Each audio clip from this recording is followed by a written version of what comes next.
On this episode of What's Going On with Shipping, Liquefied Natural Gas, the Jones Act, and China. Hi, I'm your host, Sal Mercogliano. Welcome to today's episode. So, liquefied natural gas, which is a huge commodity right now with everything going on between Russia and Ukraine and the European decision to boycott natural gas coming through the pipelines to Europe, and particularly after the destruction of Nord Stream 1 and 2 through sabotage. A lot of issues have been focused on the transportation of natural gas in its liquid state by ships. And a lot of LNG shipments have been taking place between the United States to Europe. However, there's also issues regarding LNG to Puerto Rico. Puerto Rico, which recently got hit by a hurricane, has had issues with infrastructure on the island. And recently there was a Jones Act waiver passed to allow a BP tanker to bring in diesel fuel, even though it wasn't needed. Get a whole video on that right here you can watch. But now a second Jones Act waiver has been issued by the Department of Homeland Security to allow an LNG tanker in to deliver liquefied natural gas from the United States to Puerto Rico in violation of the Jones Act, which requires that all goods transported between U.S. ports be carried on a U.S. flagged, U.S. owned, U.S. crewed, and U.S. built vessel. And add to it the issue with escalating LNG charter rates, and now an issue coming out of China announcing that China will no longer be selling its LNG cargoes to Europe. Instead, it wants to stockpile LNG for the wintertime.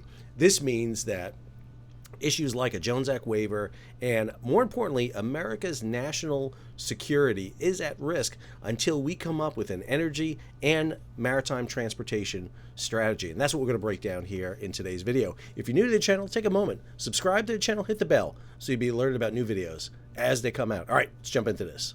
So this story by Mike Schuller really sets the background here and is a great primer. I'll have it in the show notes that you can go back and take a look at. So Biden administration issues second Jones Act waiver for Puerto Rico applying to LNG. As he says here in the article, the temporary and targeted waiver applies to LNG according to the Department of Homeland Security announcement. The latest waiver follows a first Jones Act waiver issued in late September that allowed a BP chartered tanker to deliver the cargo of diesel to Puerto Rico. But let's go ahead and take a look directly at this waiver. So this is the waiver issued by Secretary Mayorkas. And specifically what he's talking about is this, quote, "In support of Puerto Rican people as they continue to recover from Hurricane Fiona, I've approved a temporary and targeted Jones Act waiver to address the unique and urgent need for liquefied natural gas in Puerto Rico.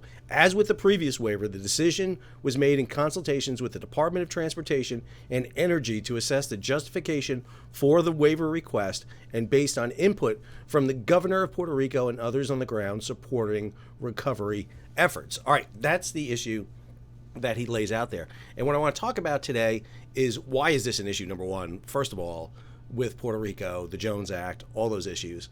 What's going on with LNG right now on the global market, and what has China done that really has changed all that? And to do that, we have to look at several documents that provide us the information on LNG movement. So this is the Department of Energy's LNG monthly report. Again, much like my week in petroleum, another report I get and look at quite a lot. Again, I'm a huge loser. I have no life. But these are things I look at. And this report is fantastic because it gives you a lot of data on LNG. And I just want to highlight a couple of them here for you. Number one, here's a chart that shows you where our LNG has gone over since 2016. 2016 is when we started exporting LNG in any sizable amounts. And if you look right here, where our LNG goes, well, number one, South Korea. Number two, Japan. Number three, Spain. Number four, China. Number five, France. Number six, United Kingdom, Netherlands, Brazil, India, Mexico. But more importantly, Asia and Europe are the biggest benefactors of our liquefied natural gas. It's where we ship a huge amount of liquefied natural gas to. And again, we've been doing this since 2016. Here's the chart that shows you liquefied natural gas and where it goes. And you'll see back in February of 2016, it just all of a sudden kicks up. There's a big dip in here, which is due to something called COVID that hit. But you'll see we have taken off since then. As a matter of fact, the United States has become the leading exporters of LNG in the world, surpassing Qatar and Australia. All right, let's look at some numbers. So important data to have. This is the volume of LNG that's shipped out in billions of cubic feet, and then the weighted average price by dollar per million British thermal units. This is the measurements they use. And one of the things you'll see in here in this chart, and zooming in here just a little bit here, is show you the average price, $10.47 per million British thermal units. And you'll see how the price has kind of kicked up here over the course of the year. Not surprising, based on demand and what has happened in Russia and Ukraine. This is the same chart for Puerto Rico, and notice the difference. Puerto Rico does pay more for its LNG, on average 76 cents per million British thermal units. And so Puerto Rico is paying more for its liquefied natural gas. And there's a couple of reasons behind that. Let's be clear. Number one, it's an island in the Caribbean. It is not, connected to pipelines. Pipelines are the best way to get natural gas. But when you have to ship it on a vessel, that means you have to liquefy it. You have to cool it down to 260 degrees below 0 Fahrenheit. And then when you get it to the port to offload it, you got to gasify. You got to turn it back into gas, which is something you just don't do. You need a process, a plant to do that. So there's a lot of costs associated with movement of liquefied natural gas. But this cost is important to note, that Puerto Rico is paying more, 76 cents per million British thermal units. Now, I don't expect you to be able to read this chart, but what this chart shows is the shipment of LNG into the island of Puerto Rico from January of 2022 to the end of August 2022. A grand total of over 35 million cubic feet of LNG were shipped in there. And what it notes here is the country of origins. And most of it, 66%, 2/3 of all the LNG that comes into Puerto Rico comes from Trinidad and Tobago. And we're going to talk about that for a minute. Why is it Trinidad and Tobago? The other places that it comes in, and apologize, I got to look very scientific here while I put on my reading glasses. Nigeria imported 11.4%, Oman 15.8%, and that was on 2 vessels just recently. Brazil 0.1%, and Spain 6.5%. 2/3 of all the LNG into Puerto Rico comes from Trinidad and Tobago. The other third of it is split between several countries.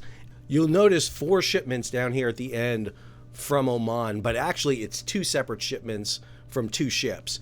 So in one case in Oman, the gas log Sydney came in on 2 separate occasions, and the Cadiz Knutsen came in on 2 separate occasions. So one of the things that you see happening here is basically lifts of opportunity. So these vessels came out of Oman, the Persian Gulf area, huge LNG production area. This vessel arrived in the Caribbean, and lots of times what happens is cargo on board ships is going to be sold for wherever the cargo can be get the most amount of money for. And in the case of these 2 vessels, they didn't have enough, or they had too much cargo for what Puerto Rico did. And so what they did is they came in, for example, the gas log Sydney came in on July 14th and then again on July 25th and offloaded about 1.5 million cubic feet of LNG on each occasion.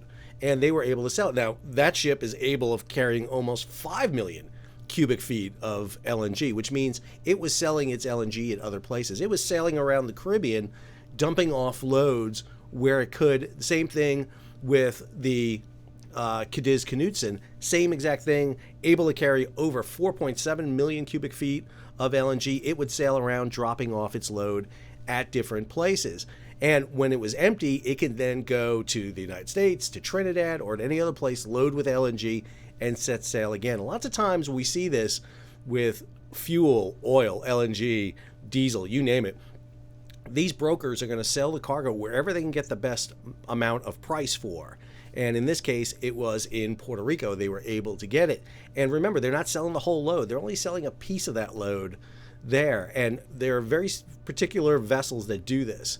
A lot of vessels load entirely and then head over to discharge points in Europe and Asia to offload its entire cargo. They don't make as much money sometimes jumping from port to port doing this. That's an important element to remember here. So Puerto Rico is getting its fuel from a variety of places. But why Trinidad? Why is Trinidad responsible for nearly overwhelming amount of its LNG? And why not get it from the United States? Why don't we see LNG transportation from the United States, from the ports in Texas, Louisiana, Georgia, Maryland, down to Puerto Rico? Well, it has to do with that pesky Jones Act, but it also has to deal with the issue of distance. Jump over to Google Earth here for a second and show you what do I mean by distance. So Puerto Rico right here in kind of the center part of the island. You can kind of see it right here. This is where Puerto Rico is. And one of the things I want to show you is a distance issue. So here's Trinidad, Tobago. I'm not going to do rough distance. I'm not going to do an exact plot on distance here. But I want to show you this distance here. And again, this is a straight plot. It would obviously not be this. So let's say it's 600 miles, basically. Let's say it's 600 miles between these two areas. Now let's do the Texas coast over to San Juan. All right, so from Texas to Puerto Rico, it's about 1,700 miles. So again, just roughly, I mean, you're talking about double the distance at least involved here. 750 miles versus 1,700 miles. I know it's a little more than that. I'm not doing exact math here. But when you do it in the sailing distance, this winds up being, from Trinidad to Tobago about a 2-day voyage versus from Houston being almost a 5-day voyage. Now, that doesn't sound like that much, 3 more days. But when you start adding charter rates for vessels in here, it becomes important. Now, let's be clear. The reason that we're not hauling LNG from the United States to Puerto Rico is the Jones Act. There are no U.S. LNG carriers in the fleet. There were. Back in the 70s and 80s, the United States built some of the first LNG carriers. They did it under the Merchant Marine Act of 1936 to offset the higher costs to build in the United States. They were called construction differential subsidies that allowed companies to get low-interest loans and to subsidize part of the cost of the vessels. Plus, there was guaranteed cargo involved in this. And one of the things that's missing from the U.S. right now today is cargo preference, where a certain amount of U.S. cargo is carried on U.S. ships. If a percentage of U.S. LNG had to be carried on U.S. ships, that would ensure, for example, a good amount of U.S. flag vessels. But that's not there. And understand the amount of LNG that goes to Puerto Rico is not a huge amount. Again, it's not a massive island. And even when you add the LNG that goes up to Boston in the New England area, it's not a lot of LNG compared to what the U.S. is exporting right now. But it's the distance involved here that's really important because charter rates now are going through the roof. This story right here by our buddy Sam Chambers over at Splash 24/7. LNG rates climbed to $450,000 a day. So think about that for a second. If you have to charter a LNG carrier to carry LNG from Texas to Puerto Rico on a 5-day voyage, and at the same time you got to charter an LNG carrier to go from Trinidad to Puerto Rico, which one are you going to choose?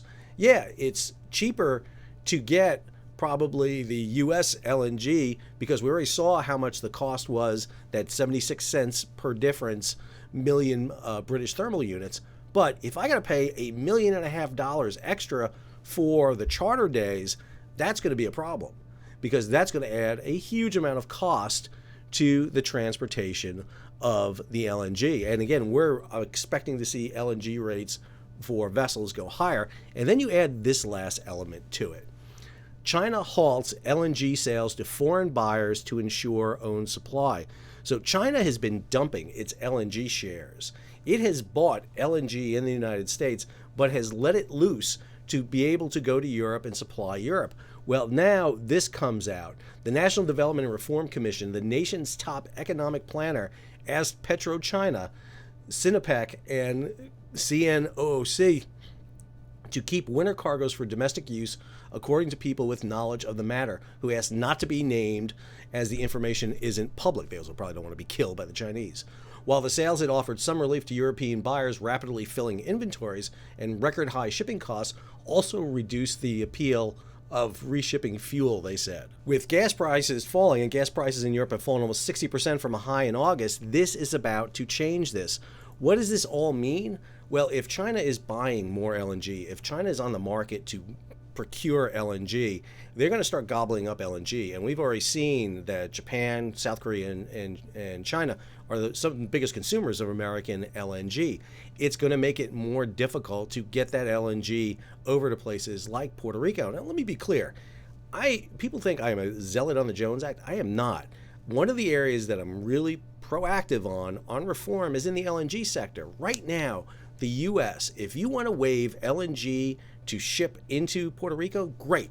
Let's get an LNG carrier. Let's reflag it to the American flag, even though it's foreign built. Give it that Jones Act waiver. Let it run for 5 to 10 years under a U.S. flag, while in the meantime, we exact a surcharge on LNG export on foreign ships, minuscule amount, put it on there, allow it to build up the fund so that we can help build LNG carriers in the United States, put a cargo preference so that we have to ensure that certain percentage of U.S. LNG is carried on U.S. ships. You solve this problem. You solve this problem without a problem. There are LNG carriers being built in Korea right now for Russia. Go get those. Korea doesn't want to deal business with Russia. We can get them, put them in the U.S. flag, U.S. registry, put U.S. crews on them. They can deliver LNG to Puerto Rico. They can deliver it to New England, and they can ensure that we have American ships so that should we need to prioritize some LNG shipments, we can make sure that we have control over those vessels, oversight. We can direct them as needed under our government contract. So we have them. Putting this in the hands of foreign companies and hoping for the best isn't always the best choice. And I think there's a lot of ways we can do this to fix this and make it work for everybody involved. Puerto Rico, the United States, the shipping industry, and the world in general. Hope you enjoyed today's episode. If you did, take a moment, subscribe to the channel, hit the bell so you'll be alerted about new videos as they come out. Leave a comment, share it across social media, and if you can, support the page. You can do so by hitting the super thanks button below and contributing directly to the page, or you can head on